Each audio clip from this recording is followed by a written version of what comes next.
Fire, glass, screaming. Catherine Sterling's Bentley flipped 3 times down the mountain ravine, metal shrieking against rock sparks painting the darkness like dying stars. The gas tank ruptured with a hiss that promised annihilation. 10 seconds to explosion, maybe less. James Davis JD, to the 5 people who knew him well enough to use it, didn't think. Thinking got Marines killed. The janitor sprinted toward the wreckage, his maintenance uniform flapping against the November wind, his right leg screaming protest with every step. The old war injury, the one that ended everything 12 years ago. Kandahar. Shrapnel. 5 men saved, 1 lost. She was unconscious behind the spider-webbed windshield. Blood streamed from her hairline, dark against pale skin, designer suit already ruined by airbag powder, and the metallic smell of fear. Seatbelt jammed. Door crumpled. 7 seconds. He yanked the handle. Locked. Of course it was locked. Rich people and their security systems. 5 seconds. Side window. He drove his elbow through the glass without hesitation. Pain was temporary. Death was permanent. He'd learned that lesson watching Private Henderson bleed out in the sand because JD had been 3 seconds too slow with the tourniquet. 3 seconds. Seatbelt cut with the knife he always carried. Not because he expected car crashes on Tuesday evenings in North Carolina. Because Marines never stopped being Marines even when they wore janitor uniforms and mopped floors for $32,000 a year. 1. He threw both their bodies behind a boulder as the Bentley erupted. The explosion lit up the mountain like a second sun heat, washing over them in waves that smelled like gasoline and burning leather, and money turning to ash. His ears rang. His shoulder throbbed where he'd taken the impact against stone. Worth it, always worth it. Catherine Sterling's eyes fluttered open. Ice blue, confused, stunningly beautiful in the firelight. For 3 seconds, neither looked away. Something passed between them in that moment, recognition maybe, or the beginning of understanding that neither would acknowledge until much later, when it was too late to pretend otherwise. Her lips moved. No sound came out at first, then a whisper barely audible over the crackling flames behind them. "You're safe," he said before she could speak, cradling her head with hands that still remembered how to be gentle despite everything they'd done, in places whose names remained classified. Blood on his maintenance uniform. Always blood no matter how many years passed. Then she saw him. Really saw him. A black man in working-class clothes. Calloused hands. No expensive watch, no designer, anything. Just a janitor who happened to be in the wrong place at the right time, or maybe the right place at the wrong time, depending on whose story you believed. 3 weeks earlier, 5:47 a.m., Sterling Medical Technologies, Charlotte, North Carolina. The executive floor gleamed under industrial fluorescence marble, reflecting JD's distorted image as he pushed the mop bucket past offices that cost more to furnish than he made in a year. Mahogany desks, leather chairs, abstract art that probably meant something to people who had time to care about such things. He didn't have that time. Maya's voice echoed in his head, the conversation from last night playing on repeat like a song he couldn't turn off. "Daddy, can we get the art supplies for school? Everyone else has the premium set. Mrs. Anderson said we need them for the project." "Soon, baby girl, soon." The same answer he'd been giving for 3 months. Soon. The word tasted like failure every time it left his mouth. But what else could he say? That daddy's second job paid the rent, and the third job barely covered groceries. That the art supplies cost $47, and he had $19 in his checking account after paying for her asthma medication. That he lay awake calculating how to stretch a package of chicken thighs across 5 dinners while she slept in the next room, dreaming about colored pencils and sketch pads 8 years old. She shouldn't have to understand any of this. Neither should he, but life didn't care about should. JD had left the Marines at 24 with a Purple Heart in a drawer he never opened, and a right leg that set off metal detectors because of the shrapnel still embedded near his femur. "Honorable discharge. Thank you for your service. Here's a handshake and a limp, and good luck with civilian life." He'd saved 5 men under fire in Kandahar. Carried them one by one across 200 meters of open ground while insurgents used them for target practice. The 6th man, Private Henderson, age 19, from some small town in Ohio, died while JD tried to stop the bleeding from a femoral artery that had been shredded by the same explosion that put metal in JD's leg. The numbers never quite balanced in his head at 3 a.m. when his sleep refused to come. After the discharge came Sarah, beautiful, brilliant Sarah Chen with her accounting degree and her laugh that sounded like everything good in the world distilled into pure sound. They met at a community center barbecue. She'd asked about his limp. He'd given her the short version, military injury, nothing serious. She'd looked at him with eyes that saw through the lie and asked if he wanted to talk about it over coffee. 3 months later, they were married. 6 months after that, she was pregnant. Maya came 2 months early, tiny and fighting and perfect. Complications. Medical bills that multiplied like cancer cells. JD took the janitor job at Sterling Medical Technologies because they offered decent healthcare benefits, and he'd learned in Kandahar that pride was a luxury you couldn't afford when lives hung in the balance. Then Sarah discovered something at work. Irregularities in the book, she'd said. Nothing concrete yet, but something wrong. She'd wanted to investigate, quietly gather evidence before making accusations. She was always careful like that. Methodical. It was what made her good at her job. 4 years ago this December, her car went off the road on her way home from a late shift.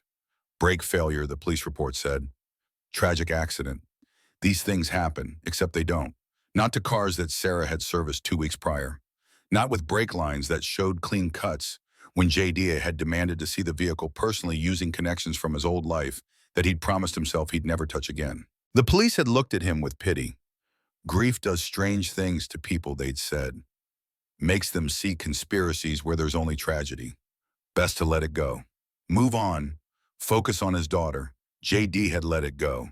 Not because he believed them, because Maya needed a father more than she needed a vendetta, and because a black janitor making accusations against executives at a major medical company was a good way to lose the healthcare benefits keeping his daughter alive.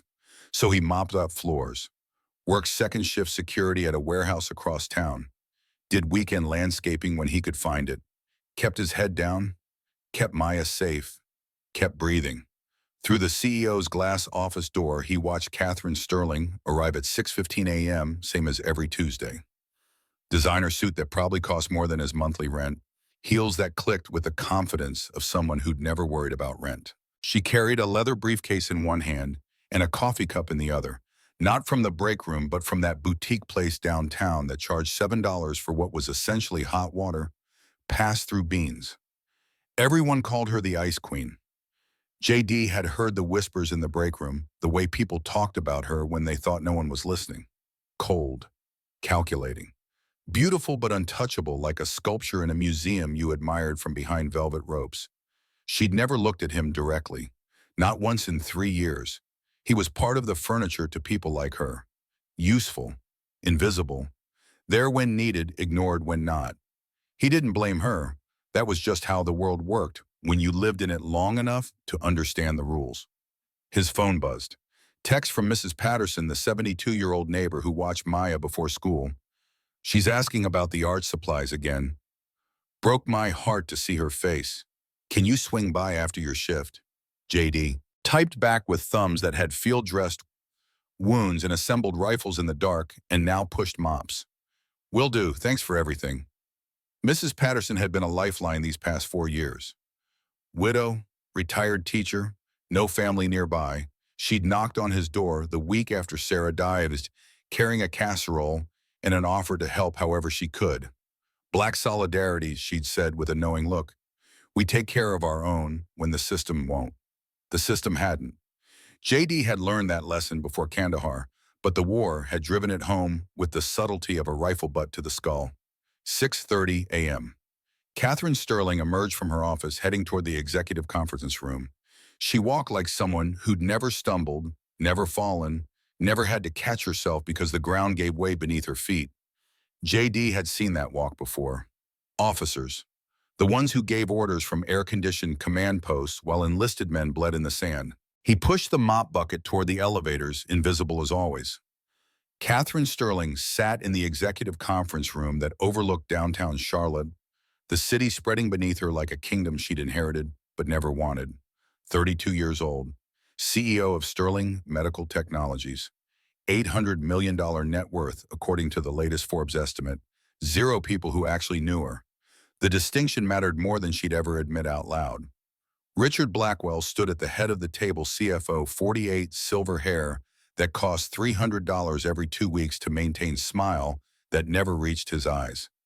He was presenting the quarterly projections with the smooth confidence of a man who knew he was 3 votes away from taking everything she'd built. As you can see, our profit margins have increased by 12% quarter over quarter. However, Catherine's insistence on maintaining our current labor costs is preventing us from maximizing shareholder value. I propose we restructure our benefits package, reduce healthcare coverage for lower-tier employees. The savings would be substantial. Catherine's jaw tightened. Lower-tier employees, he meant the janitors, the maintenance staff, the security guards, the people who kept the building running while executives took credit for the work. No, Richard's smile tightened. Catherine, we need to think about the bottom line. I am thinking about the bottom line. Healthy employees are productive employees. Cut their health care, you'll see turnover increase, training costs spike, and quality decline. Basic business sense. What she didn't say, my father built this company on the principle that workers deserve dignity. You're proposing we betray that legacy for an extra 3% profit margin that will end up in executive bonuses while people can't afford insulin. Your father, Richard said, voice smooth as poisoned honey, built this company 30 years ago in a different economic landscape. Markets evolve. We must evolve with them or become irrelevant. The board members shifted. 5 of them sided with Richard, 4 with Catherine. She was running out of time. This discussion is tabled, she said, voice cold enough to frost the windows. Meeting adjourned. She left before anyone could object, heels clicking against marble briefcase, gripped so tight her knuckles went white. Her phone buzzed. Mother. Again. Patricia Sterling called every Tuesday morning, like clockwork, as reliable as sunrise and equally unwelcome. Catherine declined the call. Typed a text. In meetings all day. The response came within seconds. We need to discuss your attendance at the Whitmore Gala. Everyone who matters will be there. You can't keep avoiding society, darling. Society. As if rubber chicken dinners and forced small talk with people who only cared about her net worth qualified as meaningful human interaction. Catherine had learned young that money attracted everyone and no one. They wanted what she represented, access, connections, the glow of proximity to wealth, but none of them wanted her. The actual woman beneath the designer suits and carefully maintained image. That person was too messy, too angry, too aware that her father had dropped dead of a heart attack at 59 while working 80-hour weeks to build something meaningful, only to have vultures like Richard Blackwell circle the corpse before it was cold. 10 years. He'd been gone 10 years, and she still reached for her phone to call him when big decisions loomed. Still heard his voice in quiet moments. Still felt the absence like a wound that refused to heal properly, scabbing over but never quite closing. Her office phone rang. Assistant. Miss Sterling, your mother is on line 1. Of course she was. Patricia Sterling didn't accept declined calls as final answers. Catherine picked up. Mother. Don't mother me in that tone. The Whitmore Gala is Friday. You're expected. I have a board meeting Friday. Reschedule it. I run a company, not a social calendar. Your father understood the importance of maintaining relationships. Business happens at these events, Catherine. Real business. The kind that doesn't appear on spreadsheets. Her father again. Always her father. As if invoking his memory gave Patricia's demands moral weight they didn't earn on their own merits. I'll think about it. That means no. It means I'll think about it. Silence stretched between them, familiar as old wounds. Then Patricia's voice, softer now, almost vulnerable. I worry about you, alone in that tower of yours. No friends, no relationships, just work, work, work. It's not healthy. Something twisted in Catherine's chest. Unexpected. Unwelcome. I'm fine, Mother. You're 32 and alone. That's not fine. That's tragic. The line went dead. Patricia Sterling had never learned that conversations ended with goodbyes when both parties agreed. She simply stopped talking when she'd made her point. Catherine set down the phone and stared at the city below. Alone. The word echoed. How many people could you surround yourself with and still feel isolated? Apparently the number was higher than she'd thought. Her phone buzzed again. Text from someone she didn't recognize. Unknown number. We need to talk about your father's death. There are things you don't know. Things that matter. RB, Richard Blackwell. Her pulse kicked up, fingers trembling slightly as she typed back. Explain. Three dots appeared. Disappeared. Appeared again. Finally, not over text. This is bigger than you realize. Dinner tonight. Roberto's, 8 p.m. Come alone. Catherine stared at the message for 30 seconds. Every instinct screamed trap. Richard wanted her vulnerable, off-balance, willing to make mistakes. Classic manipulation. But what if he actually knew something? She typed back, I'll be there. The rest of the day crawled past like wounded prey. Catherine sat through meetings without hearing them, signed documents without reading them, smiled at jokes she didn't process. Her mind kept circling back to Richard's message. Your father's death. Things you don't know. Her father had died of a heart attack. Sudden, shocking, but not suspicious. 59 was young, but he'd worked brutal hours, eaten poorly ignored chest pains for weeks before the final one dropped him in his office while reviewing quarterly projections. The autopsy confirmed it. Cardiac arrest, natural causes, tragic but not mysterious. Except Richard had been the one to find him. Richard had been the last person to see him alive. Richard, who now wanted control of the company her father had built from nothing. 5:47 p.m. Catherine left early, drove to her penthouse apartment in the sky, changed into casual clothes that still cost more than most people's monthly salary, and stared at her reflection in floor-to-ceiling windows that showed her the city but not herself. Who was she really? Strip away the title, the money, the inherited empire. What remained she didn't know, hadn't known for years, maybe never had. 7:45 p.m. She drove to Roberto's in her Bentley, the one indulgence she'd allowed herself after closing a deal that netted the company $200 million. Her father would have been proud, or maybe disappointed that she'd chosen luxury over practicality. She'd never know. Richard sat in the back corner private booth, 2 glasses of wine already poured. Red, expensive, open to breathe. He stood when she approached, gentleman's gesture that felt calculated. Catherine, thank you for coming. She slid into the booth across from him, ignoring the wine. Talk. Direct as always. He smiled, sipped his wine, took his time. Power play. Make her wait. Make her uncomfortable. Your father didn't die of a heart attack. The words landed like body blows. Catherine's vision tunneled. Excuse me. The autopsy was clean. I know. I ordered it redone by a private facility using more sophisticated testing. The results came back 3 months ago. He pulled a folder from beside him, slid it across the table. Toxicology report. Your father's blood showed traces of compounds that wouldn't appear on standard panels.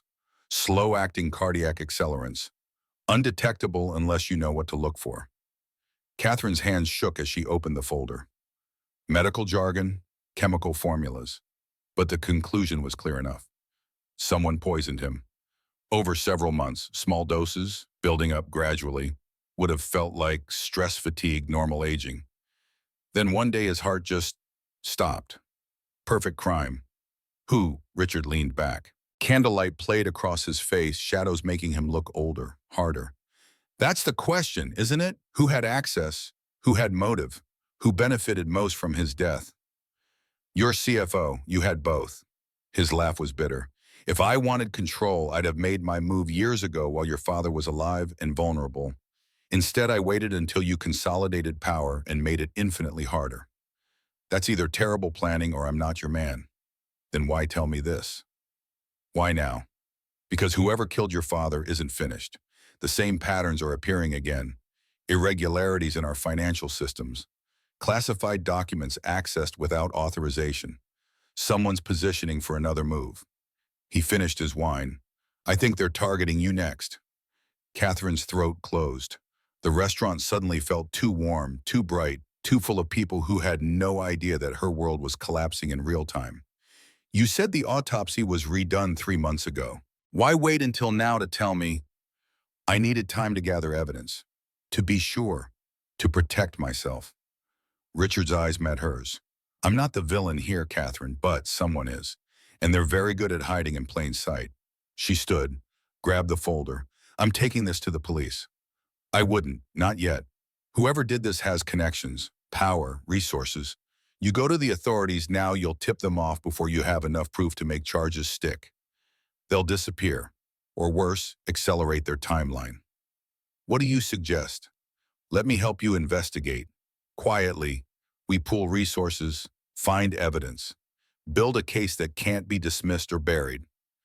He stood as well, matching her height in his expensive shoes. Your father trusted me. I'm asking you to do the same, just long enough to find the truth. Catherine studied him. Richard Blackwell, CFO, 15 years with the company, respected, connected, smart enough to orchestrate a murder if he wanted to. Also smart enough to know that telling her would make him the obvious suspect if he was guilty. I'll think about it. Don't think too long. Whoever killed your father has already waited 10 years. They're patient, but patience eventually runs out. Catherine left without another word, the folder burning against her side like evidence of her own ignorance. 10 years. She'd spent 10 years assuming her father's death was natural, mourning him, moving on, building the company in his image. What if she'd been building on a lie?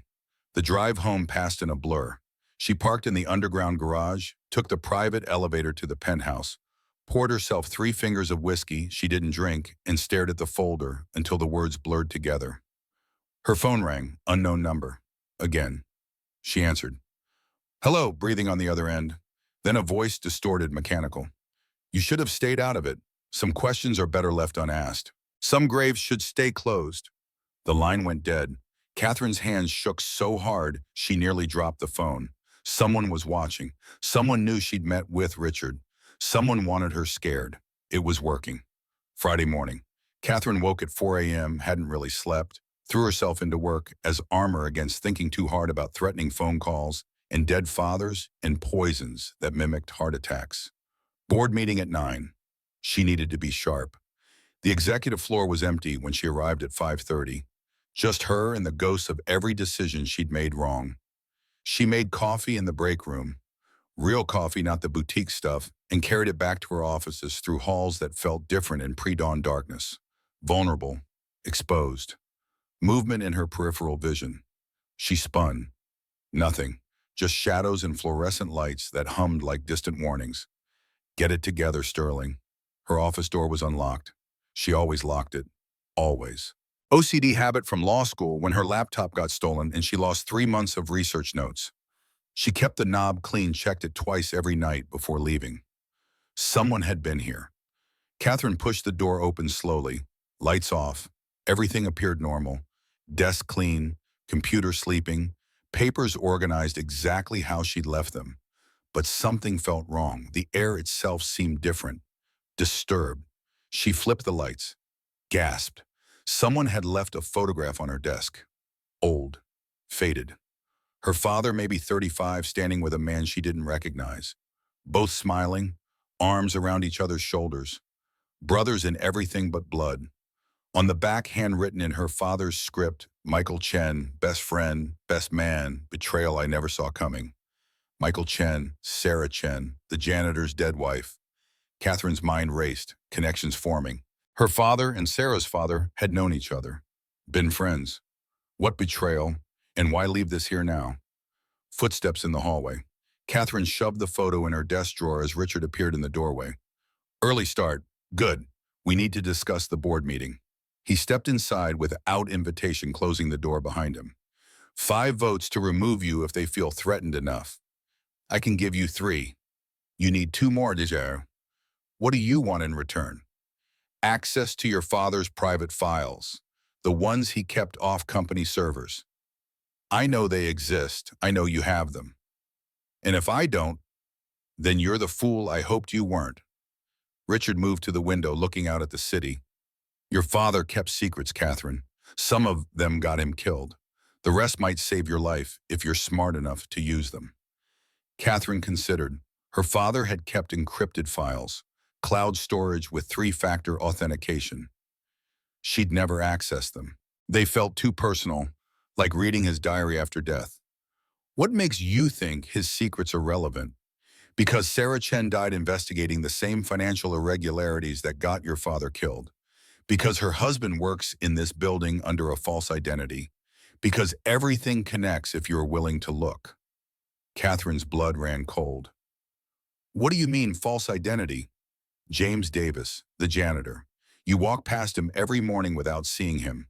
His real name is James Davidson, former Marine Force Recon, Navy SEAL for 3 years, classified missions that remain sealed. His service record shows an honorable discharge 12 years ago, but his tax returns only go back 8 years. 4-year gap. Guess what happened during those missing years? Tell me. He was in witness protection, new identity, new life, because he saw something he shouldn't have. Did something that made powerful people nervous.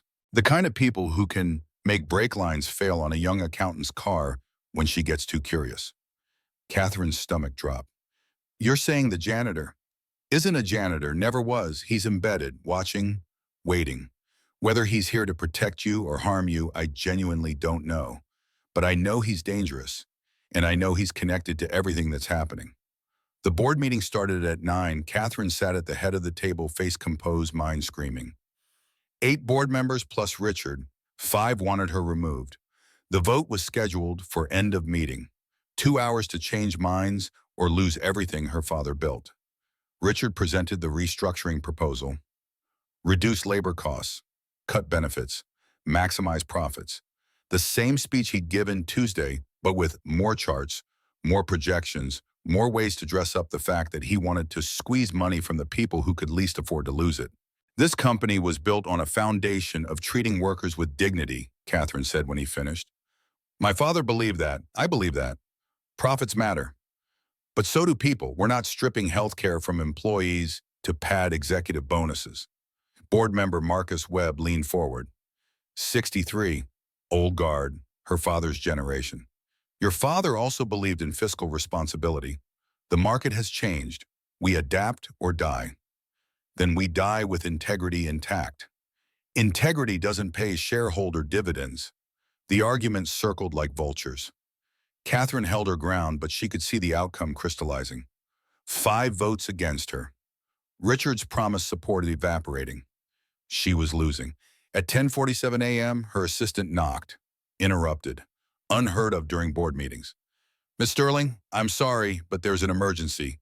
Your mountain cabin, there's been an incident. Catherine's cabin, the retreat she'd bought after her father died. The place she went when Charlotte became too much.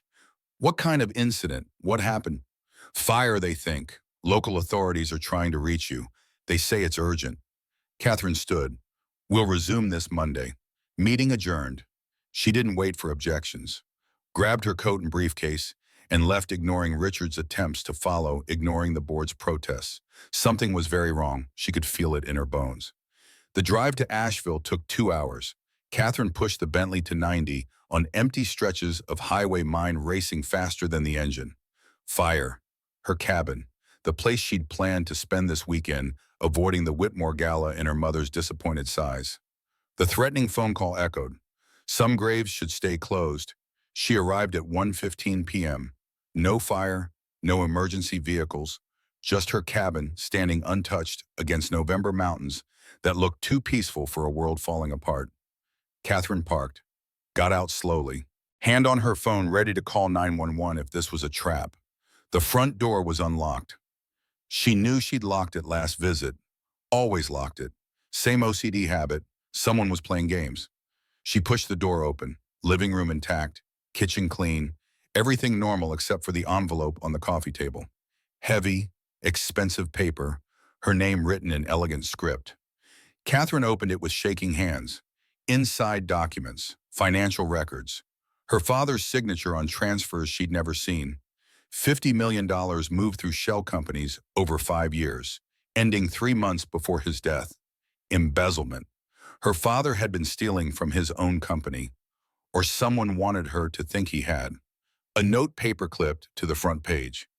People aren't always who they seem. Your father learned that too late. Don't make his mistake. Stop asking questions. Go back to Charlotte. Forget everything. Last warning. Catherine sank onto the couch, documents spilling across her lap, like evidence of every certainty dissolving. Her father, embezzlement, murder, lies that stretched back years. Nothing made sense. Everything made sense. She couldn't tell which was worse. Her phone buzzed. Text from her mother. "Where are you? The gala is tonight. You promised." Catherine had promised no such thing. But Patricia Sterling had selective memory when it suited her narrative. She started to type a response. Stopped. Looked at the documents again. Looked at her phone. What if her mother knew? What if everyone knew except her? Catherine stood, threw the documents in her briefcase, locked the cabin properly this time, got in the Bentley. She wasn't going back to Charlotte, not yet, not until she had answers. She was going to find the janitor. JD finished his Friday shift at 2 p.m. exhausted in ways that went deeper than physical labor. Maya had another asthma attack Thursday night. Mild, treatable, but still terrifying in the way that only watching your child struggle to breathe could be. He'd stayed up until 4 a.m. monitoring her breathing, then gone to work at 5:47 like always, because Bills didn't care about sleepless nights. Mrs. Patterson had texted at noon. Maya's feeling better, made her soup. She asked about those art supplies again. Broke my heart, James. Broke his too, every damn time. Jot.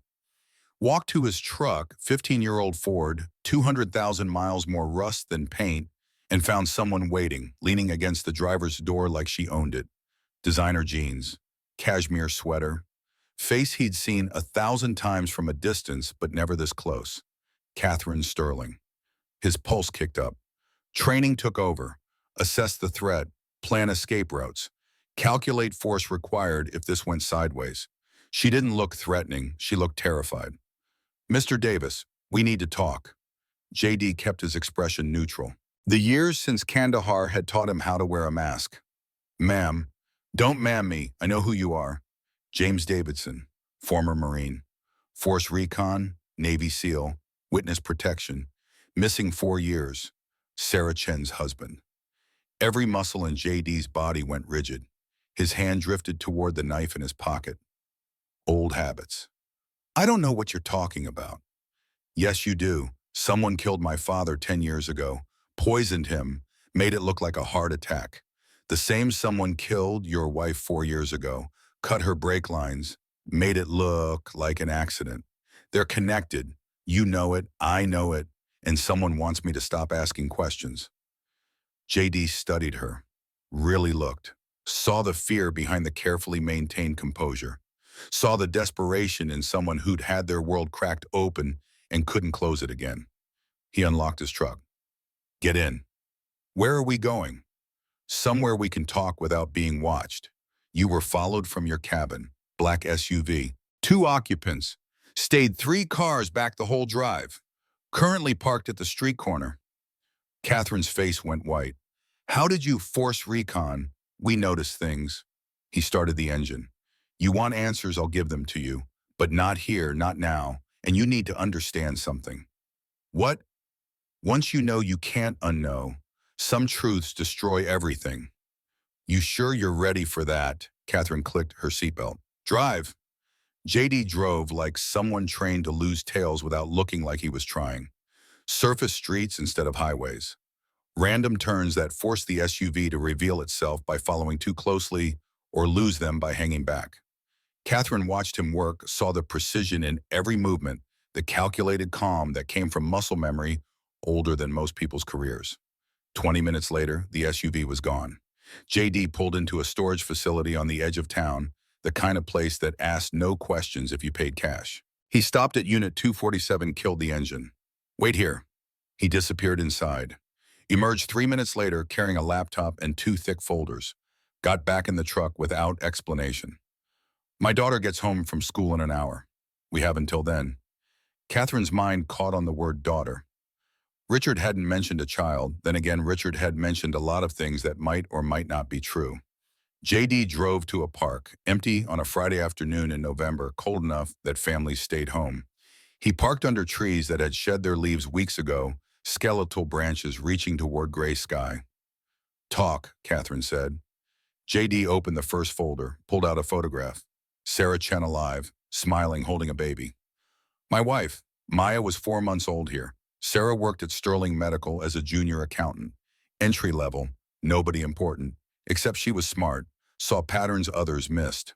He laid out more documents, financial records, transaction logs. She found irregularities, small at first, amounts that wouldn't trigger audits, but over time they added up. $47 million moved through shell companies. Your father's signature on the transfer orders. Catherine's jaw tightened. My father wasn't a thief. No, he wasn't. The signatures were forged, expert level, would pass cursory inspection.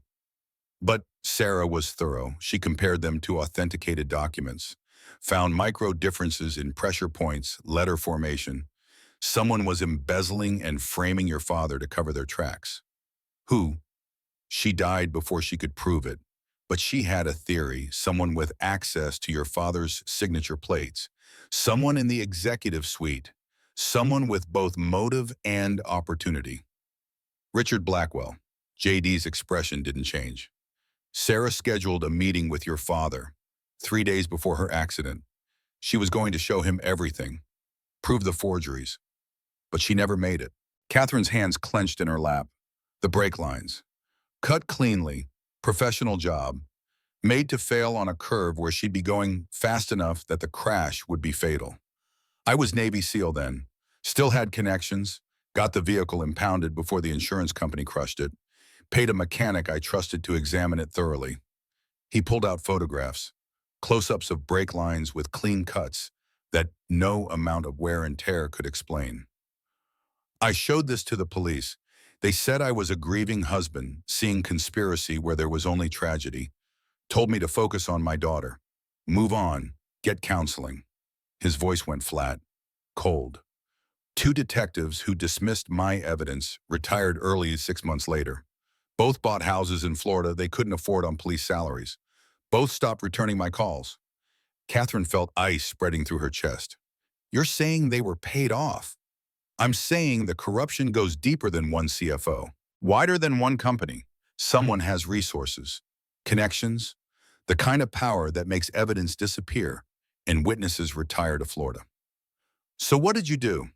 What I had to, went underground, changed my name through witness protection program, called in favors from my SEAL days.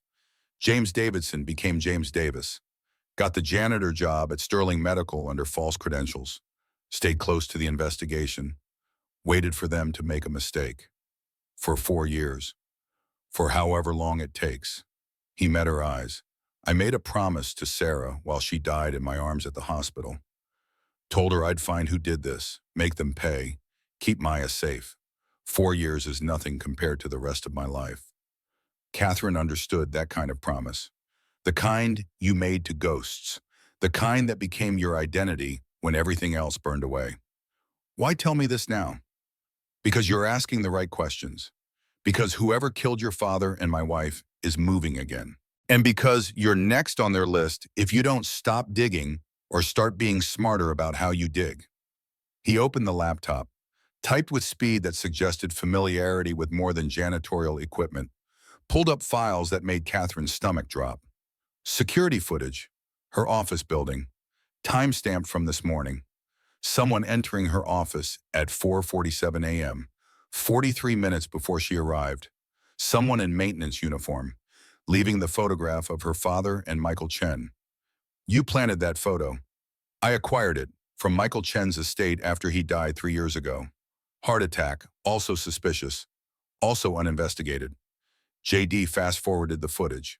Showed her another figure entering her office at 4:52 a.m. Different uniform, different build. But I wasn't alone. Someone else came after me. Left something you didn't find. He pulled up a second angle, zoomed in. The figure placing something under her desk. Small, black, technical. Listening device. Military grade. You've been compromised since this morning. Everything you've said in your office has been monitored. Catherine's hands went numb. The board meeting, the conversation with Richard. All recorded. Whoever's listening knows you suspect embezzlement, knows Richard approached you, knows you're investigating your father's death. That's why they sent me the documents at the cabin. They're trying to scare me off. Or control the narrative. Make you think your father was guilty. Discredit him posthumously. If the embezzlement story goes public with his signature on the documents, Sterling Medical's stock crashes. Board removes you. Company gets sold for parts. Whoever orchestrated this buys the pieces cheap and walks away clean.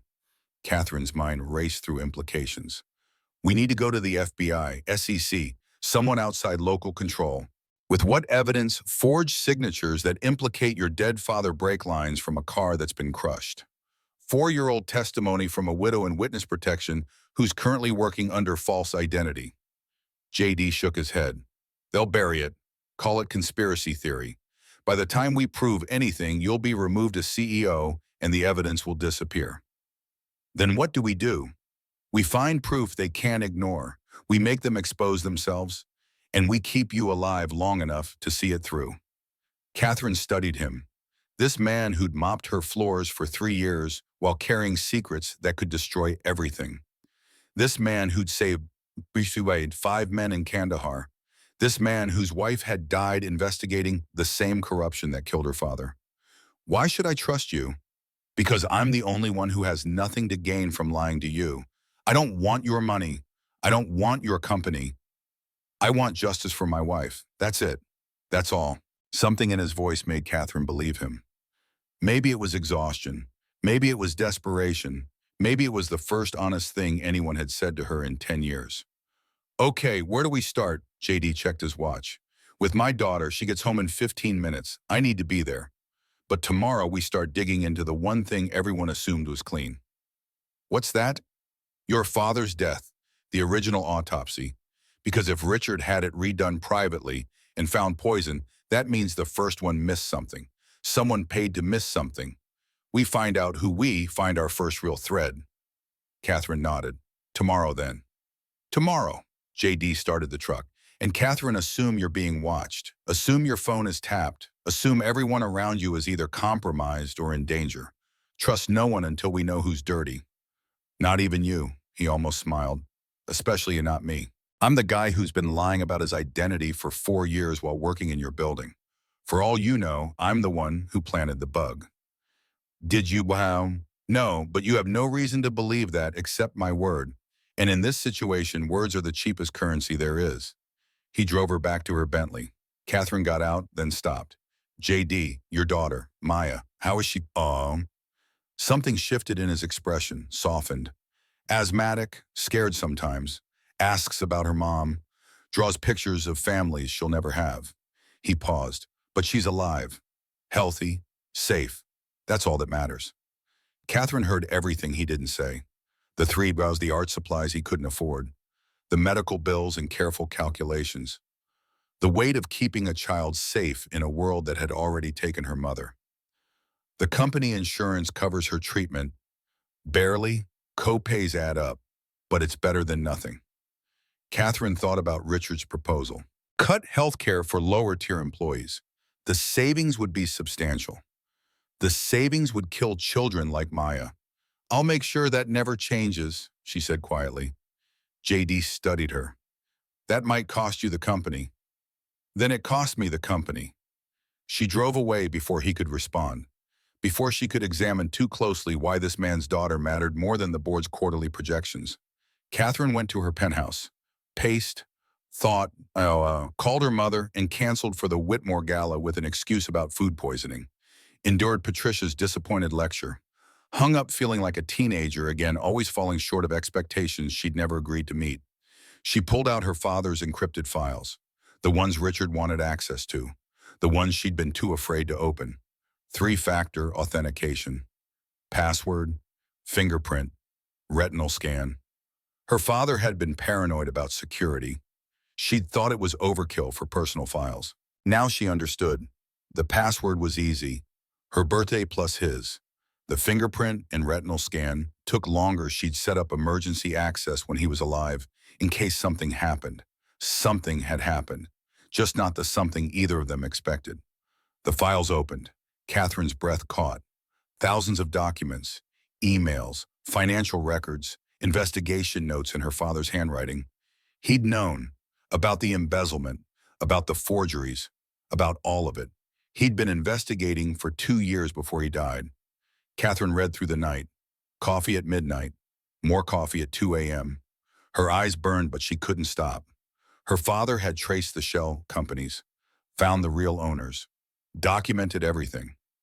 But he'd been careful, methodical, waiting for ironclad proof before making accusations. The last entry was dated 3 days before his death. Meeting tomorrow with Sarah Chen, junior accountant, sharp, found the same patterns I did.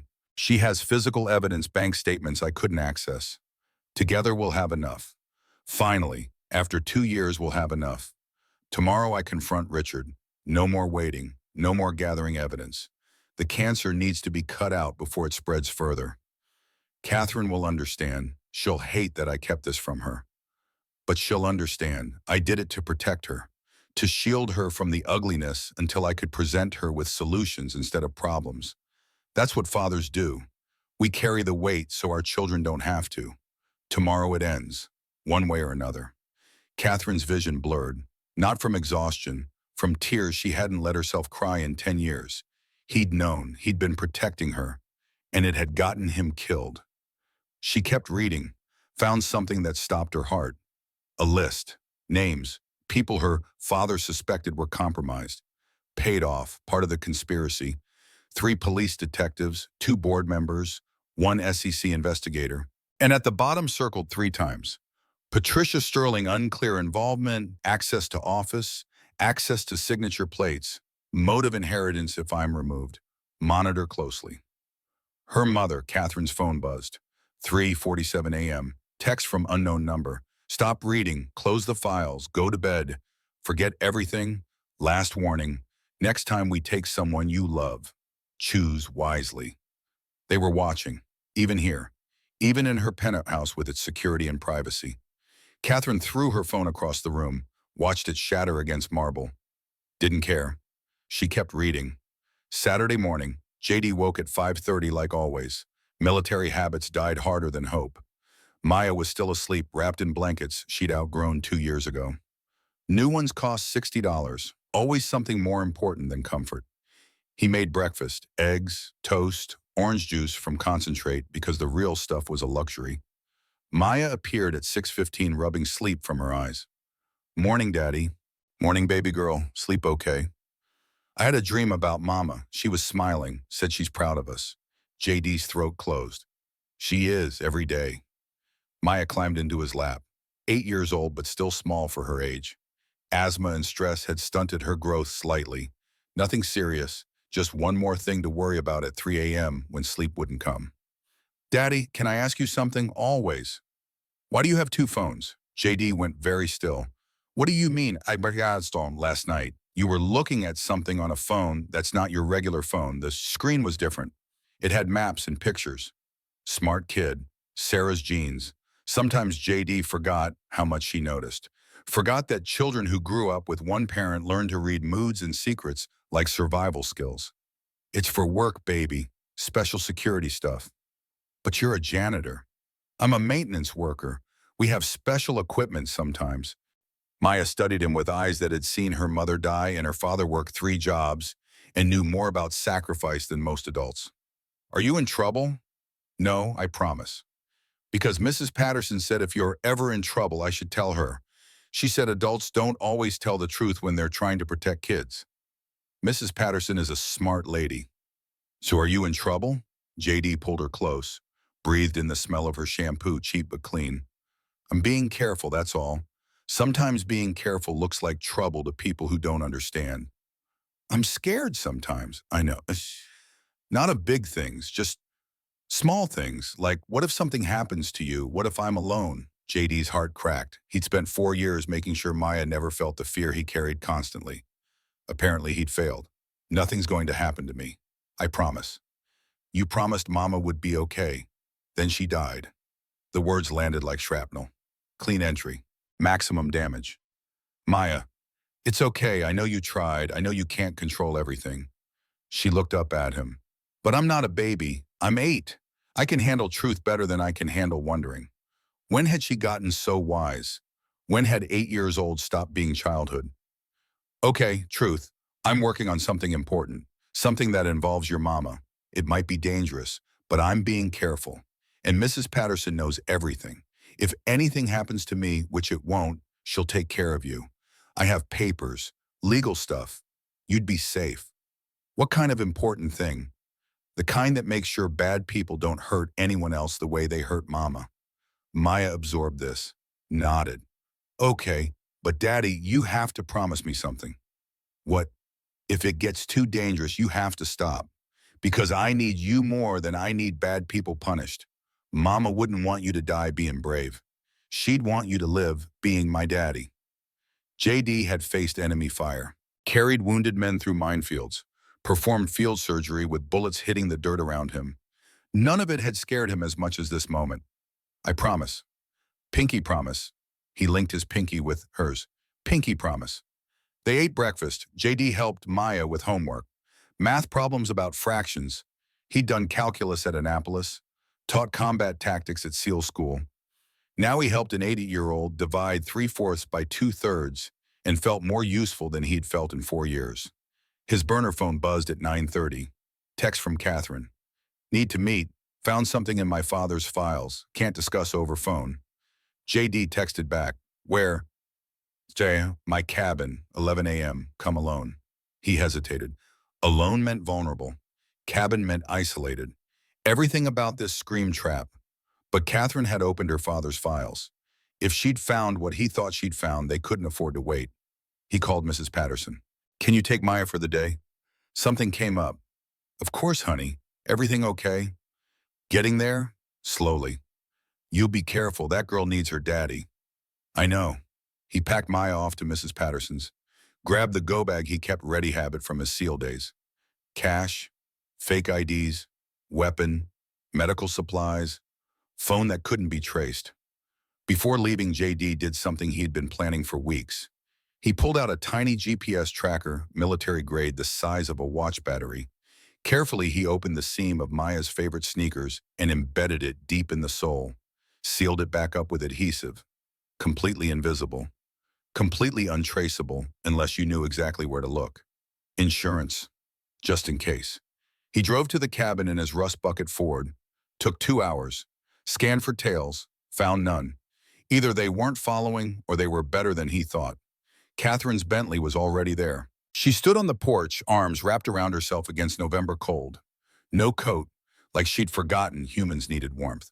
JD parked, approached carefully, hand near his weapon. It's just me, Catherine said. No ambush, no trap, just... She held up a flash drive. Everything. Inside, she made coffee. Real coffee. The expensive kind that smelled like it cost more than JD's weekly grocery budget. They sat at the kitchen table. She pulled out her laptop, loaded files. My father knew about all of it. He'd been investigating for 2 years. He had a meeting scheduled with Sarah 3 days before he died. They were going to combine evidence and confront Richard. She showed him everything. The emails, the investigation notes, the list of compromised officials. JD read through it methodically. Training took over. Assess intelligence. Verify sources. Plan next moves. Then he saw the name at the bottom. Patricia Sterling. Your mother. Maybe. Probably. I don't know. Catherine's voice cracked. He suspected her, but he wasn't sure. Just monitor closely. What does that mean? It means he couldn't prove it, but his instincts said something was wrong. My mother, she's awful, cold, obsessed with image. But murder, embezzlement, JD had seen enough war to know that people contained multitudes. Kind men who tortured prisoners. Loving fathers who pulled triggers. Evil wearing familiar faces. Access and motive, that's what matters in investigation. Did she have access to your father's office? Of course, she was his wife. She had keys, knew his passwords, could get his signature plates from the safe. Motive, money, control. She inherited 30% of his estate. If he'd been removed as CEO before he died, she'd have gotten more. If the company was sold, she'd get liquidation value instead of stock price. JD pulled up the financial records, traced the shell companies, found something that made his blood run cold. Catherine, look at this. One of the shell companies, registered in Delaware. Owner listed as Sterling Trust Management. Incorporated 6 months before the embezzlement started. Registered agent Patricia Sterling. Catherine's face went white. No, she wouldn't. The evidence says she would. Your father found this, circled it, dated it 3 days before he died. But if she's guilty, why would Richard tell me about the poison? Why point me toward the investigation? Because he's either genuinely helping or he's playing a deeper game, making himself look innocent by providing evidence against someone else. You think he's working with my mother? I think we don't know who's working with who, and that's the most dangerous position to be in. Catherine stood, paced, her perfect control cracking. Everything I thought I knew was wrong. My father, my mother, my company. What's real? Maya's real. Your father's love for you was real. Sarah's investigation was real. The corruption is real. Start there. Build from what you can prove. How do you stay sane knowing what you know, living with it? I don't. I function. There's a difference. Catherine laughed. Bitter sound. At least you're honest. Honesty's cheap when you have nothing to lose. You have Maya. Exactly. So I have everything to lose, which means I'm not honest. I'm strategic.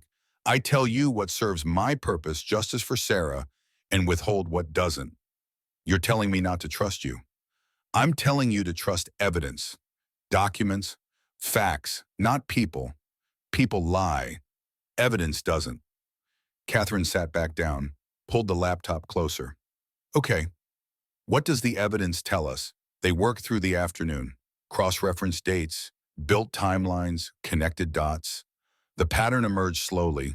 Embezzlement started 6 years ago, small amounts, testing the system, grew larger over time. Catherine's father noticed irregularities 4 years ago. Started investigating 3 years ago, got serious 2 years ago when amounts hit millions. Sarah found the same patterns 8 months after Catherine's father started investigating. They'd been working parallel tracks without knowing it. 3 days before Catherine's father died, he scheduled the meeting with Sarah. Someone found out, killed him before the meeting, made it look natural. 4 months later, Sarah tried to continue the investigation alone. Someone found out, killed her before she could present evidence, made it look accidental.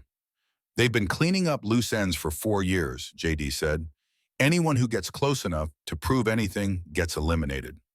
So what makes us different? Why are we still alive? Because I've been patient, hidden, waiting for them to make a mistake, and you've been oblivious, accepting the official story, not asking questions. Until now.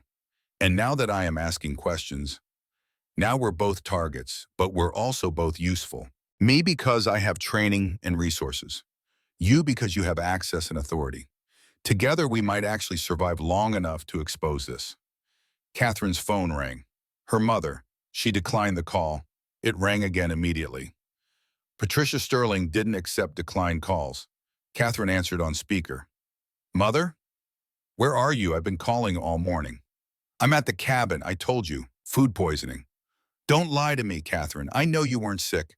I know you missed the gala to avoid me. I know you're investigating your father's death. Silence. Heavy. Dangerous. How do you know that? Because Richard called me. Said you've been asking questions. Said you found your father's files. Said you're making a terrible mistake. Why would Richard call you? Because someone needs to talk sense into you before you destroy everything your father built. Or before I discover you helped kill him. The words hung in the air like smoke from a gun. Patricia's voice went cold. What did you just say? You're on the list, Mother. Dad's investigation notes. He suspected you. Had evidence linking you to the shell companies. To the embezzlement. That's absurd. Is it prove it? Show me your financial records, bank statements, tax returns. I don't have to prove anything to you. Then you're guilty. I'm your mother. You're a suspect. Patricia laughed. Sharp, brittle. You sound just like your father, paranoid, seeing conspiracies everywhere.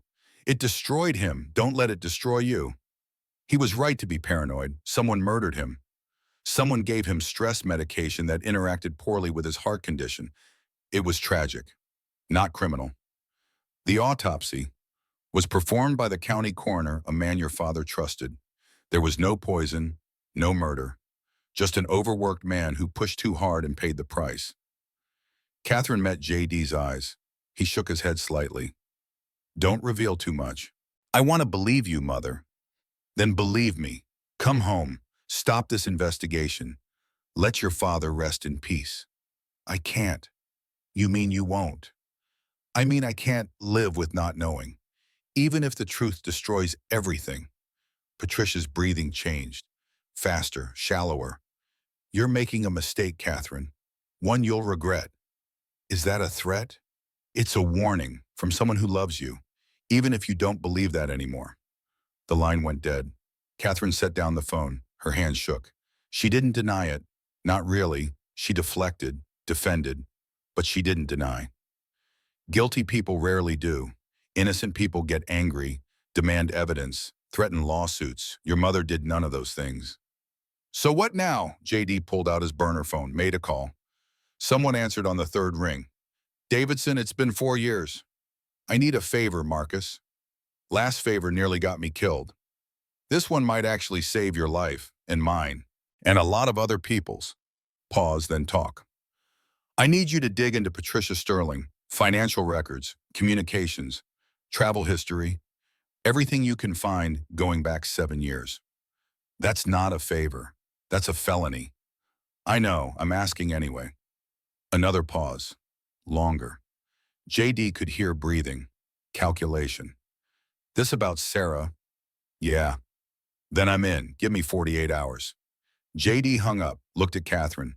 That was my old team leader, Force Recon. He owes me. Actually, I owe him. But he'll help anyway because that's what brothers do. What can he find that we can't? Things that require security clearances I don't have anymore. Access to databases civilians can't touch. He's still active duty, still has resources. Catherine nodded, exhausted, overwhelmed. What do we do for 48 hours? We prepare, worst case scenario. They know we're investigating, know we found the balls, know we suspect Patricia. That makes us liabilities. Liabilities get eliminated. You think they'll come after us? I think they've already started. Your cabin. How many people knew you were coming here? Just no one. I didn't tell anyone. Your mother knew, said you were at the cabin. How? Catherine's face went pale. My phone. They're tracking my phone. Not just tracking. They've been listening, reading your texts, monitoring everything.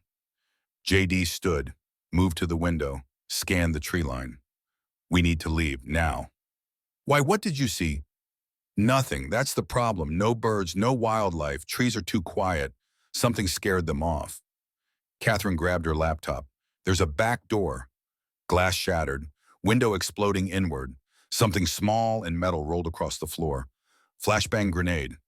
JD recognized it instantly.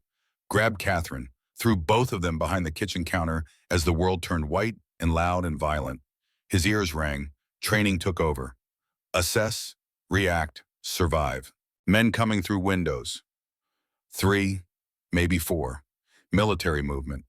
Professional. JD pulled his weapon. Fired twice. Center mass. One man down. Return fire. Rounds punching through drywall.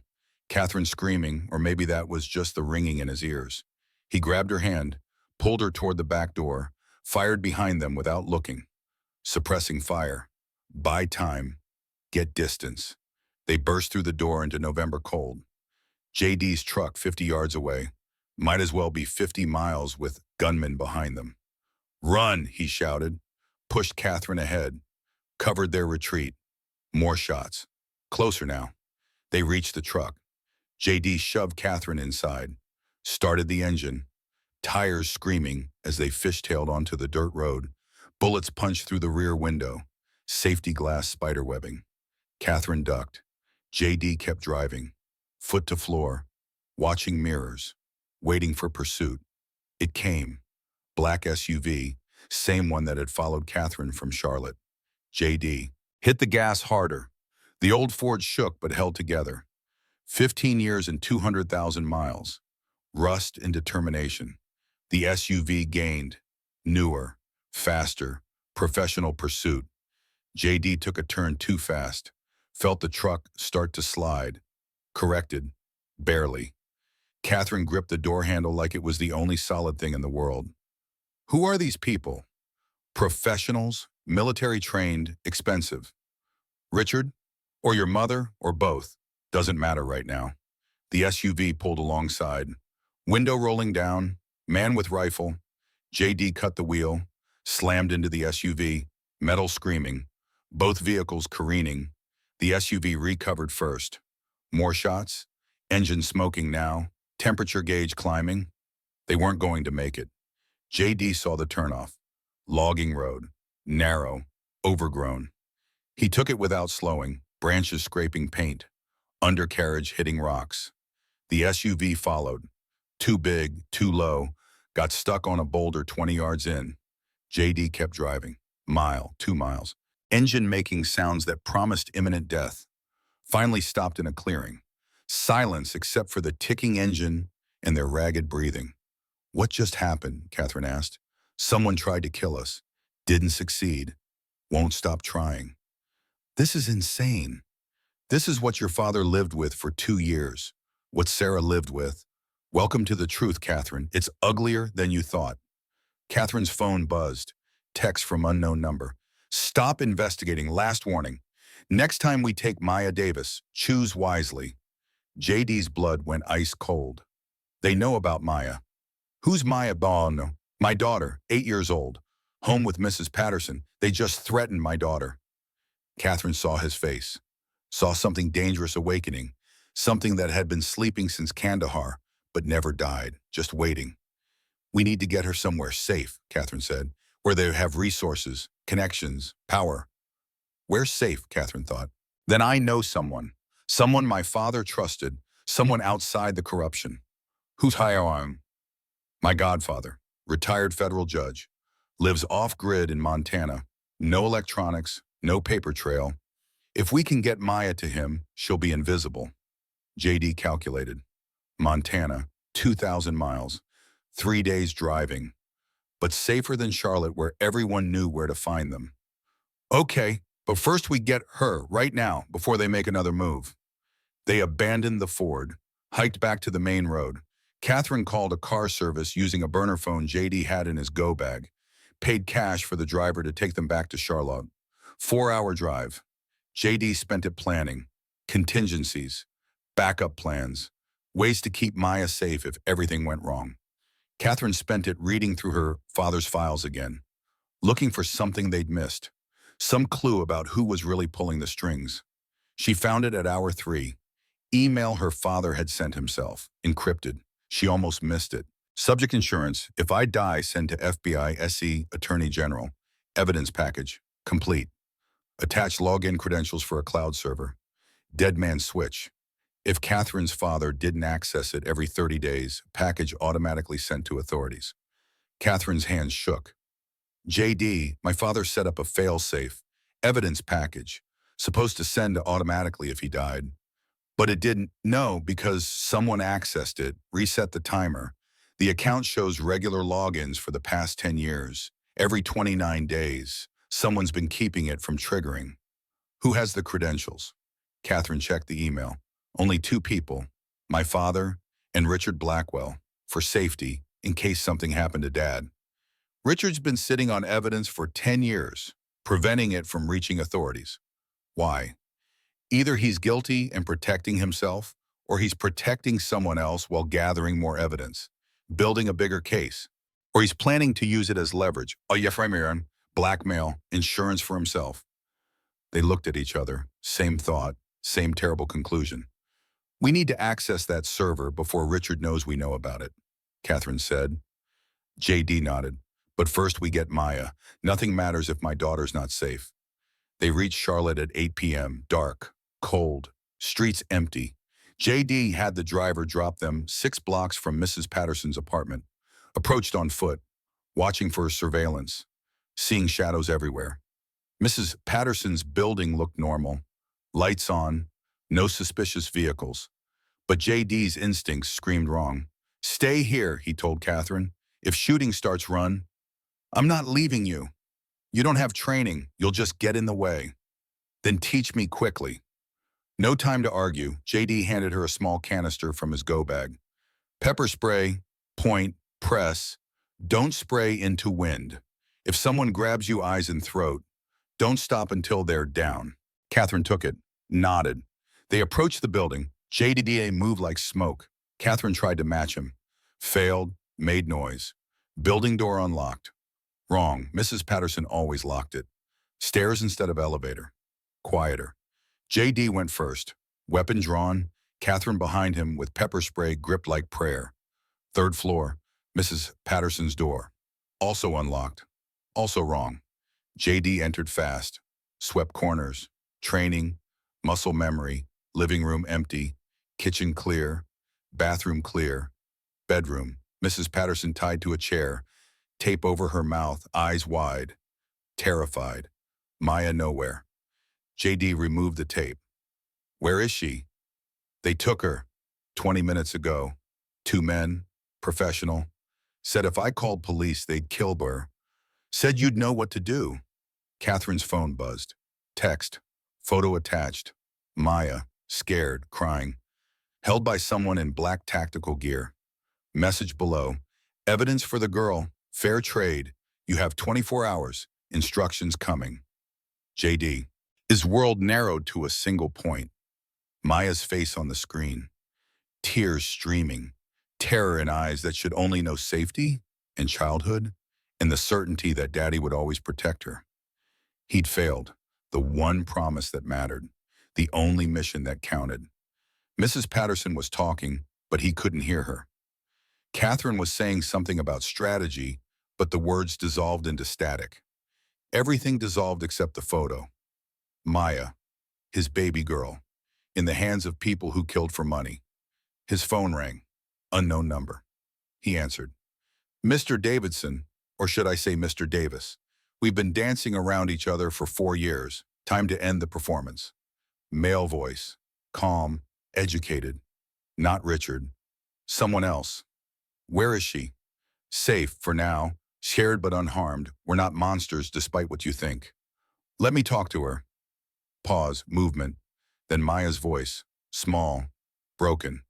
Daddy, JD's chest caved in. I'm here, baby girl. I'm coming to get you. You're going to be okay. I'm scared. I know. Be brave. Remember what I taught you about being brave. Brave isn't not being scared. Brave is being scared and doing what needs doing anyway. That's right. Can you do that for me? I'll try. The voice returned. Touching. Now let's discuss terms. Catherine Sterling has access to files her father encrypted. Dead man's switch. Evidence package. We want it, all copies, original server credentials. Proof of deletion. And if we give you this, the girl lives. You both walk away, we disappear. Everyone moves on. You've killed before. Why should we trust you'll keep your word? Because killing you now serves no purpose. The evidence is leverage. Once it's destroyed, you're just a janitor and a CEO with wild theories no one will believe. Not worth the risk. JD calculated. Standard hostage negotiation. Create urgency. Offer hope. Make demands seem reasonable. But these people had already tried to kill them twice. Words were cheaper than Maya's life. I want proof she's alive. Real time. Every hour on the hour. Miss one check-in deals off. Acceptable. First proof of life in 1 hour. You have 24 hours total. Clock started when we took her. Where's the exchange? Instructions coming. Don't involve authorities. Don't try to track us. Don't be clever. We have resources you can't match. Deviate from protocol, the girl dies. Understood. Understood. The line went dead. JD stood motionless. Combat medic training screamed assess, stabilize, treat. But there was no wound to bandage, no bleeding to stop, just a child-shaped hole where his daughter should be. Catherine's hand on his shoulder. We'll get her back. You don't know that. I know you. I've watched you for 3 weeks now. You're not just some janitor. You're a man who saved 5 men under fire, who investigated your wife's murder for 4 years without breaking, who kept your daughter safe alone. You'll save her. What if I can't? Then I'll help you. We're in this together now. JD looked at her, really looked. 3 weeks ago, she'd been untouchable, above him in every measurable way. Now she stood in Mrs. Patterson's apartment with pepper spray in her pocket and determination in her eyes, offering partnership like it was something he'd earned. Why are you doing this? Your father's dead. Nothing we find will bring him back. You could walk away. Let me handle this. Save yourself. Because my father spent 2 years carrying this weight alone. It killed him. I won't let it kill you too. And because she hesitated. Because Maya matters. Children like her shouldn't suffer for adult corruption. Something passed between them. Understanding, recognition, the beginning of trust that had nothing to do with evidence and everything to do with shared purpose. Mrs. Patterson had recovered enough to speak coherently. They came in professional, showed badges, said they were protective custody, child services emergency. I asked for paperwork. They showed it, looked official. Then one of them grabbed me while the other took Maya. She screamed for you, fought. They drugged her, something to make her sleep, carried her out unconscious. JD's jaw clenched. Description: white males, both late 30s, military bearing. One had a scar above his left eye. The other had a tattoo on his neck. Partial, eagle's wing maybe. JD pulled out his laptop, accessed files he'd compiled over 4 years. Mercenaries, private security, former military working off books contracts. He'd identified 17 firms operating in the Southeast, cross-referenced with visible scars and tattoos. Found a match in 8 minutes. Blackstone Security Solutions, founded by former Delta Force operators, specialized in corporate espionage, witness intimidation, evidence suppression. Headquarters in Virginia, regional office in Charlotte, client list sealed. But J.D. had hacked their servers 2 years ago, downloaded everything. One client appeared repeatedly. Shell company named Osprey Investments, same shell company that received embezzled funds from Sterling Medical. Ownership of Osprey traced back to Sterling Trust Management. Patricia Sterling. Catherine's mother had hired the people holding Maya.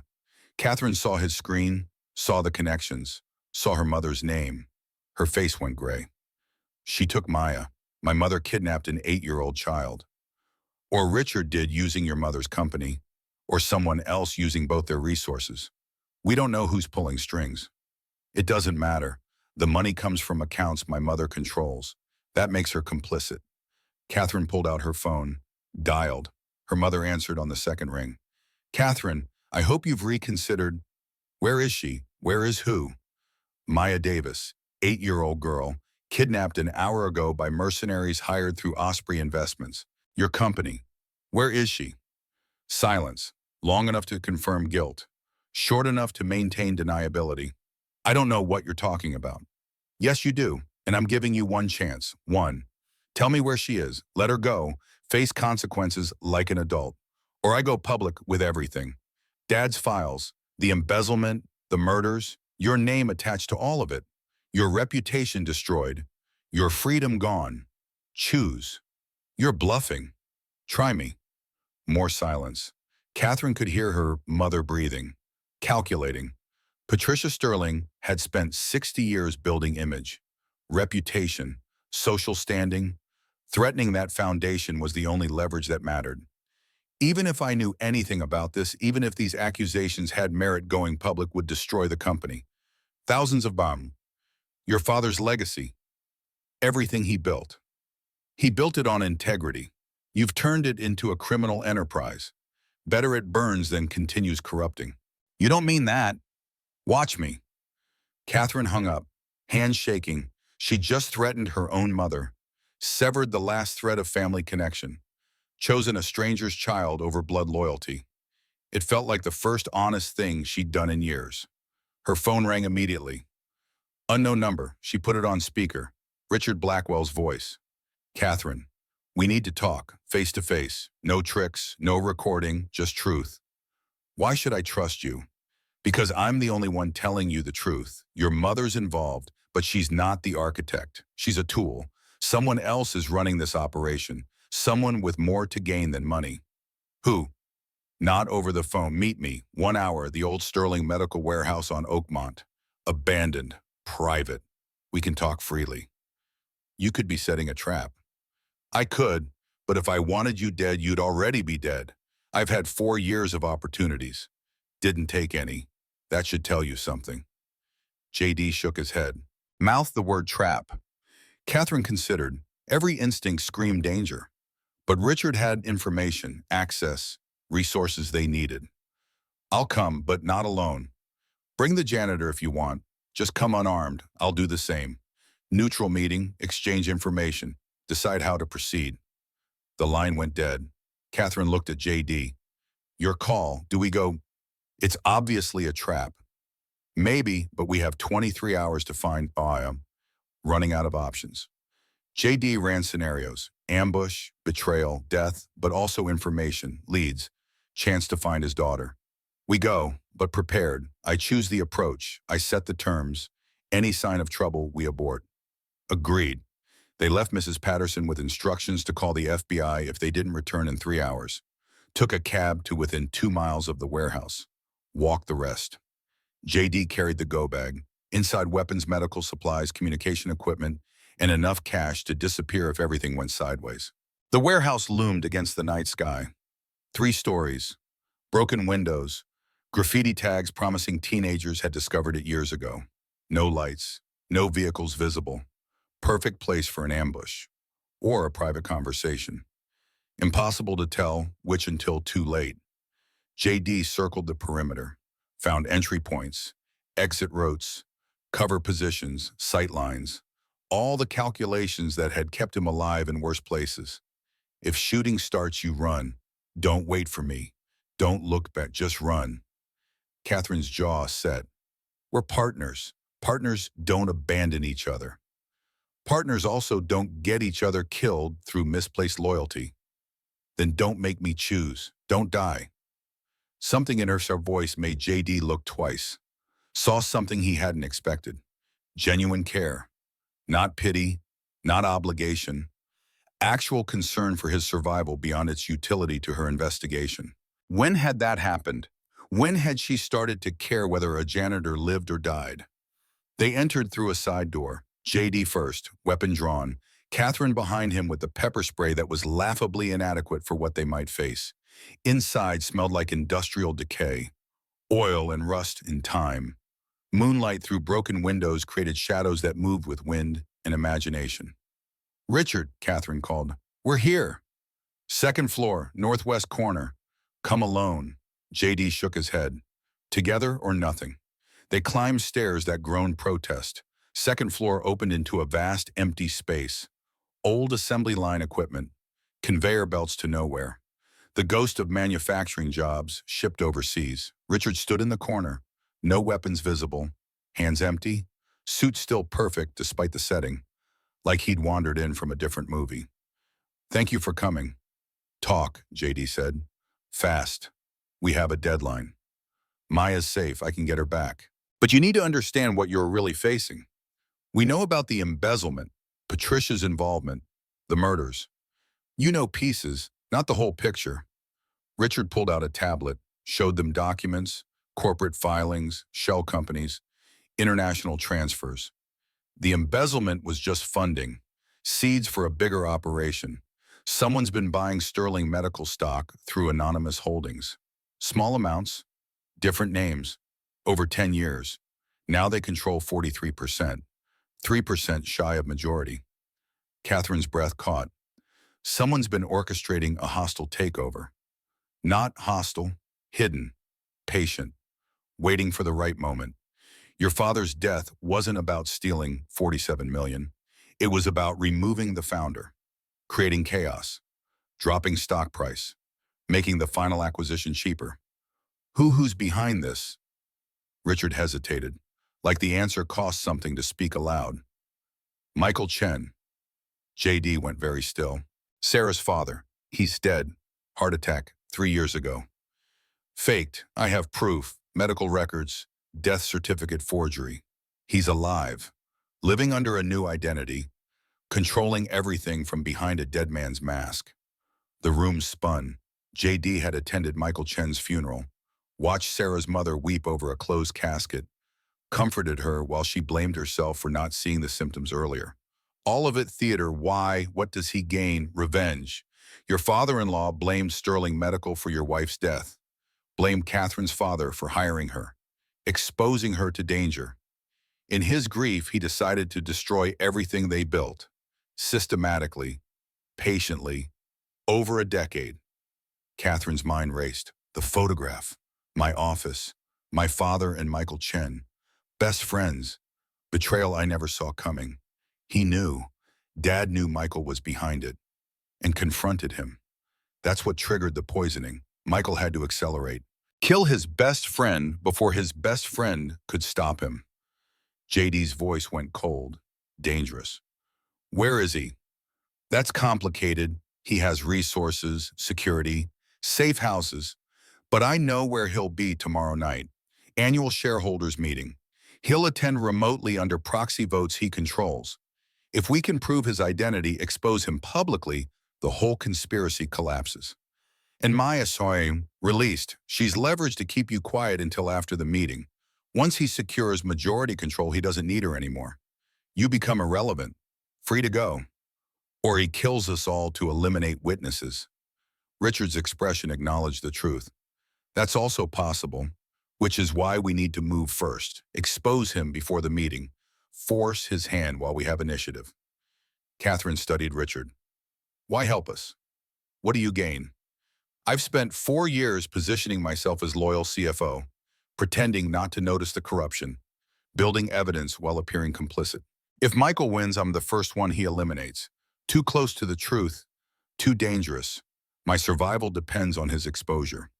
So we're not allies, just people with aligned interests. Is there a difference? Fair point. War made strange partnerships. JD had worked with men he hated because bullets didn't care about personal feelings. What's your plan? JD asked. We access your father's evidence package, the dead man's switch, download everything, then we trigger it early, send to media, FBI, SEC, Attorney General. Create a firestorm Michael can't control. Force him into the open. That burns Patricia Sterling too. Your mother. Catherine's face hardened. Good. She chose this. Let her face consequences. And if triggering the evidence package escalates danger to Maya, it reduces it. Right now, she's leverage. Once evidence goes public, killing her just adds murder charges without providing benefit. Michael's smart. He'll cut losses, release her, disappear. The logic tracked. But logic assumed rational actors making calculated decisions. Desperate people did desperate things. Michael Chen had spent 10 years orchestrating revenge. Men that patient didn't surrender easily. JD's phone buzzed. Text. Photo attached. Maya. Awake now, crying. Timestamp 10:47 p.m. Proof of life. First hourly check-in. We have 21 hours, JD said. What do you need from us? Server credentials, access to the evidence package. Then we coordinate release. Multiple outlets simultaneously. Too big to bury. Catherine pulled out her father's encrypted files, found the credentials, wrote them on paper. Old school, no digital trail, handed them to Richard. He typed into his tablet, accessed the cloud server, files loaded, thousands of documents, videos, audio recordings, a decade of evidence. Your father was thorough. This is more than enough to bring down everyone involved. He started the download. Progress bar crawled, 3%, 5%, 8%. That's when the lights came on. Floodlights. Blinding. From every direction. JD's combat instincts screamed, but too late. They were surrounded, exposed, trapped. Speakers crackled. Michael Chen's voice, older than JD, remembered. Harder. Thank you, Richard. Excellent work. As always. Richard's face showed nothing. No surprise, no guilt, just calm acceptance of a role well played. Son of a bitch, Catherine whispered. I did warn you. People aren't always who they seem. Richard pocketed the tablet. The credentials are real. The server access is real, but you've just downloaded evidence into a device I control. Now it's gone permanently, along with your leverage. Men emerged from shadows.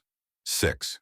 Military trained, weapons drawn, the The same mercenaries who'd taken Maya. JD calculated odds, 6-1. Poor. But he'd faced worse in Kandahar. Survived worse. He stepped in front of Catherine, shielding her, already planning the first 3 moves. Take the closest man's weapon. Use him as cover. Fire on the second. Use chaos to don't, Michael Chen said, stepping into the light. Older, gray, but very much alive. You're a warrior, I respect that. But this fight's over. You lost before it started. Where's my daughter? Safe, like I promised. This isn't about her, it's about justice. The justice no one else would provide. Justice you murdered people. Your best friend. Your own daughter. Michael's face cracked. First emotion showing. I murdered no one. I tried to save everyone. Your father.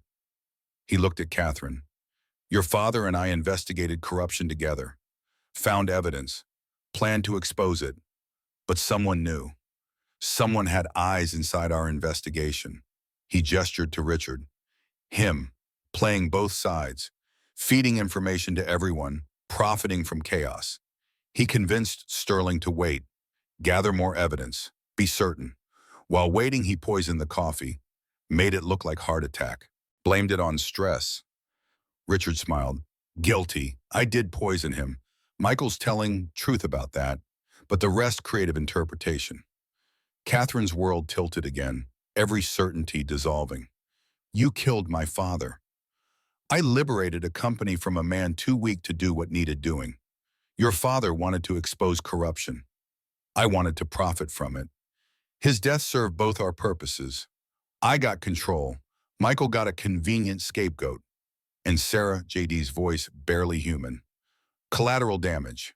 She found evidence connecting me to the poisoning. Had to be eliminated. Made it look like grief-stricken husband killed his wife. Classic domestic tragedy. Except you went into hiding instead of prison. Inconvenient. Michael spoke again. I faked my death to investigate from outside. Used my widow's resources to track Richard. Gather proof. Now I have enough to destroy him. But I need the evidence package. The original. Your father's files. Richard's been blocking access for 10 years. You're going to give me the real credentials. Those were the real credentials, Catherine said. No, those accessed a decoy server, dummy files, good forgery, but incomplete. I've analyzed them. The real server has different authentication. 3-factor. Your father wouldn't trust just passwords. Catherine understood. The fingerprint, the retinal scan, security measures only she could provide because she'd been set up as emergency access. You want me to unlock it. In exchange for Maya's life and yours, and the janitor's. Fair trade. JD laughed. Bitter sound. You'll kill us either way. Witnesses. Maybe, probably, but this way you have hope. The alternative is certainty. I shoot you both right now. Maya dies slowly while I find another way to access the server. Choose. Catherine met JD's eyes, saw the calculation, the warrior math. Certain death now versus possible survival later. Any chance was better than none. Okay, she said, but not here. The server requires biometric scan, fingerprint, and retinal. Can't do it remotely. Michael considered, nodded. We go to your apartment. You unlock it. I download everything. Then we discuss what happens next. Discuss means negotiate. That implies we have leverage. You have my word. I'm not a monster, just a father who lost his daughter, who watched his best friend die, who spent 10 years planning revenge. I've achieved it. Richard's exposed, Sterling Medical's mine. I don't need more bodies. Your word means nothing. It's all you have. They were zip-tied and loaded into black SUVs, JD and Catherine in one vehicle, Richard in another with Michael. Professional kidnapping, efficient, no room for heroics. During the drive, Catherine whispered, any ideas? Several. All bad. Tell me anyway. The biometric scan takes 30 seconds. During that window, they'll be focused on the screen, not us. If I can get free take one guard's weapon, we might create enough chaos to escape. Might 20% odds, maybe less. Better than zero. Not much. They arrived at Catherine's building. Penthouse apartment, private elevator. Perfect trap. JD counted guards, 8 visible, probably more hidden. Professional operation.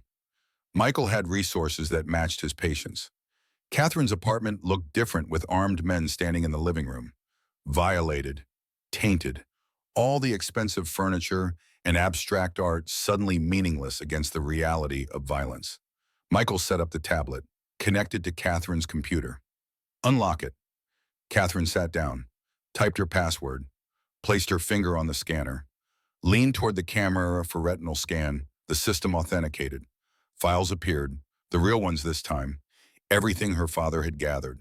Everything that could destroy Richard. Michael, Patricia, everyone involved. Michael started the download. Progress bar appeared. 2%, 4%, 6%. JD watched, counted seconds, measured distances, calculated angles. At 8% he moved, twisted, broke the zip tie using technique learned in SEER training, grabbed the nearest guard's weapon, fired twice. Center mass, man down. Chaos erupted. Guards returned fire. JD grabbed Catherine, threw both of them behind the kitchen counter. Rounds punching through drywall. Granite, expensive appliances that had never made a meal. Stay down, JD shouted, blind fired around the corner, suppressing, buying seconds. Catherine crawled toward the bedroom, toward her safe. She'd bought a gun after her father died. Never learned to use it properly. Now seemed like a good time to trauma him. She reached the safe, fumbled the combination, fingers shaking, rounds impacting closer. JD was running out of ammunition. Finally, open. She grabbed the Glock, checked the magazine like she'd seen in movies. Full. Safety off, maybe. She rejoined JD. I have a gun. Do you know how to use it? Point and shoot. Close enough. More gunfire. Windows shattering. The city lights of Charlotte suddenly visible through broken glass. Beautiful and indifferent. JD's weapon clicked empty. Out of ammunition. Out of time. Out of options. Cover me, he said, dropped the empty gun, pulled his knife. The one that had cut Catherine's seatbelt 3 weeks ago. The one that had performed field surgery in Kandahar. The one that had become part of his hand. Catherine fired. Wild, inaccurate, but loud enough to make the guards duck. JD moved. Combat training, muscle memory, close distance. Knife work was intimate. Required getting close enough to smell your opponent's last meal. He took down 1 guard, 2, 3, blood on his hands, on his clothes, in his hair, just like Kandahar, like he'd never left, like 12 years had been a dream, and he'd just woken up to find himself back in hell where he belonged. The 4th guard caught him with a rifle butt. JD's vision went white, old injury flaring, leg giving out. He went down. The guard raised his weapon. Point-blank range. JD could see down the barrel, see death arriving on schedule. Catherine fired. The guard's head snapped back. Down. She'd never killed before. Her face showed it. Horror. Shock. The knowledge that you can't unkill, can't unfeel, can't go back to who you were before you took a life. JD struggled up. Good shot. I think I'm going to be sick. Later. We need to move. They ran for the private elevator. JD limping badly now. Catherine supporting him. Role reversal becoming partnership. Elevator doors opened. Empty. They got in. JD hit the garage level button. Doors started to close. Michael Chen appeared. Moved faster than a man his age should. Shoved his hand between the doors. Forced them open. He had a gun, pointed at JD's chest. It didn't have to be this way. Yes, it did, JD said. You chose revenge over sense, killed innocent people, became the monster you claimed to fight. I fought for justice. You fought for yourself. Don't pretend it was noble. Michael's finger tightened on the trigger. Then a small voice from down the hallway. Grandpa, don't. Everyone froze. Maya stood there, free, holding a guard's dropped phone. Her tracker had led JD's old team. Marcus had been monitoring it, arrived with backup just in time. But more than that, Maya had freed herself. Used the survival skills her father taught her. Found the phone, called the number JD made her memorize, told Marcus everything.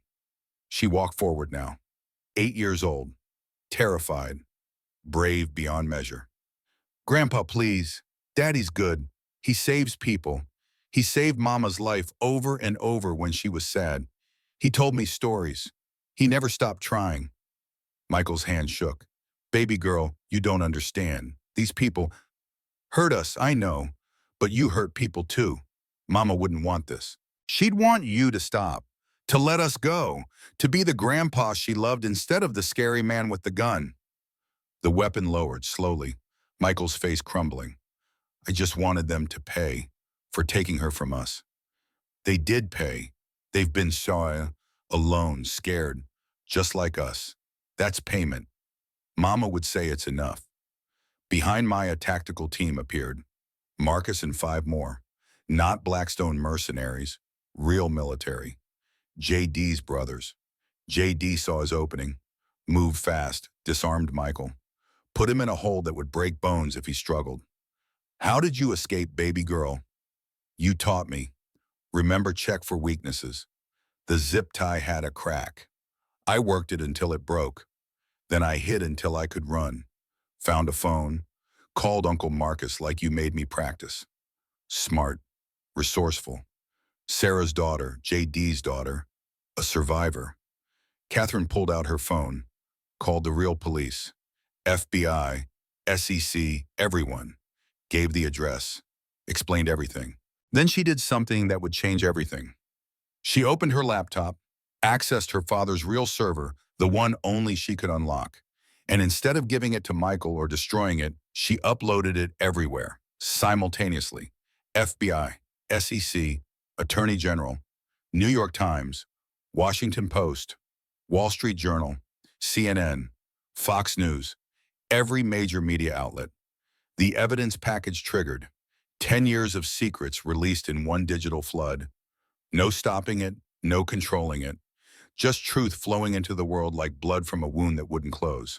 Sirens in the distance. Growing closer. Authorities arriving. Finally. Too late for prevention. Just in time for cleanup.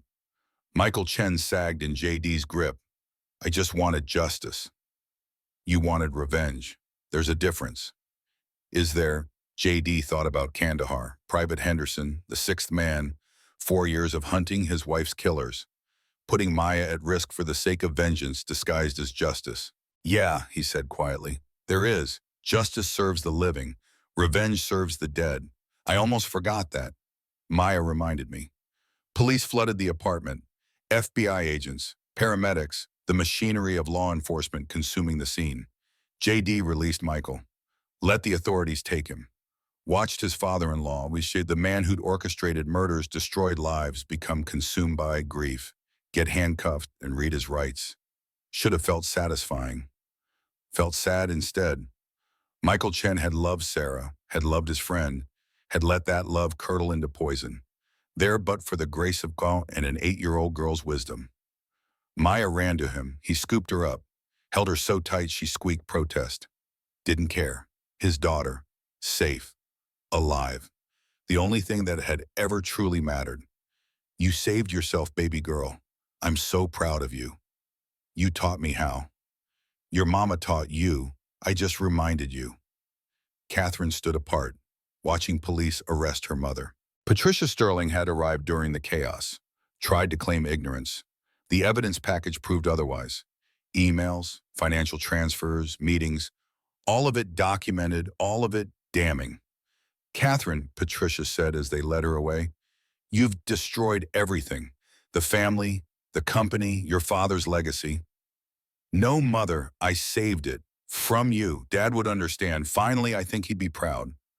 The words seemed to age Patricia Sterling 10 years and 10 seconds. She suddenly looked small, fragile, human. The monster revealed as just another broken person who'd made terrible choices. They took her away. Richard Blackwell tried to run, made it to the parking garage. FBI caught him at his car. The evidence package had been thorough. Every crime documented, every murder, every theft, every betrayal, no escape, no deals, just consequences arriving on schedule. Hours later, statements given, evidence cataloged, stories told and retold until the truth emerged from the chaos. JD sat in the hospital getting his leg examined. The old injury had taken damage during the fight. Nothing permanent, just pain he'd carry until the next fight. Except there wouldn't be a next fight. Not like this. He'd made a promise to Maya. This ended here. Catherine found him. They're saying you're a hero. They're wrong. Heroes save everyone. I couldn't even save my wife. You saved Maya, saved me, stopped the corruption. That counts. Does it? Michael Chen started as a father wanting justice, became a murderer. I spent 4 years hunting killers, put my daughter in danger. Where's the line between justice and revenge? Catherine sat beside him, close enough their shoulders touched. The line is choosing to stop, to say enough. Michael couldn't. You did. Barely, and only because Maya was smarter than me. She learned from you. Catherine paused. What happens now? Now Maya needs stability, therapy, a father who's present instead of obsessed with the past. And you, what do you need? JD looked at her, really looked. 3 weeks ago, she'd been the ice queen, untouchable, above him in every measurable way. Now she sat beside him with blood on her clothes and understanding in her eyes. I don't know, never thought past the revenge, never let myself imagine a future beyond finding Sarah's killers. Maybe that's the work now, imagining futures instead of revenging pasts. Pretty words, true words. Catherine took his hand. I meant what I said before, about the I'm Director of Employee Relations, 6-figure salary, benefits, education fund for Maya. But more than that, I could use a friend, someone who sees me, not the title or the money, just me. Friends don't usually shoot people together. Maybe the best ones do. JD almost smiled. I'll think about it. Think fast. I'm rebuilding Sterling Medical from the ground up. Need people I trust. That's a short list. You're on it.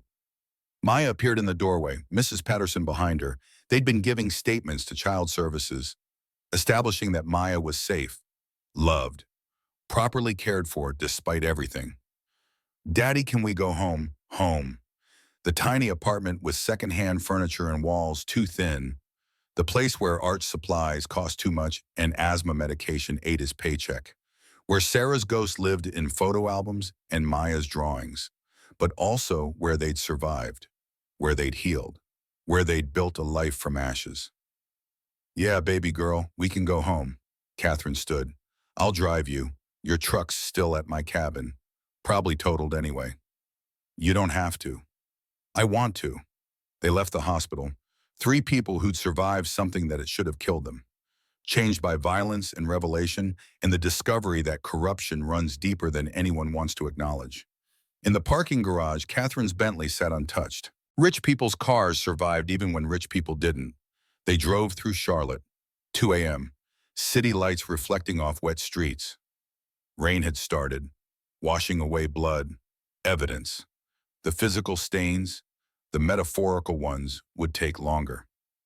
What will you do, JD asked, with the company, with your life? Fix what's broken, change the culture, actually implement the values my father believed in instead of just talking about them. She glanced at him. I could use help, real help, from someone who understands what healthcare benefits mean to families living paycheck to paycheck, someone who knows the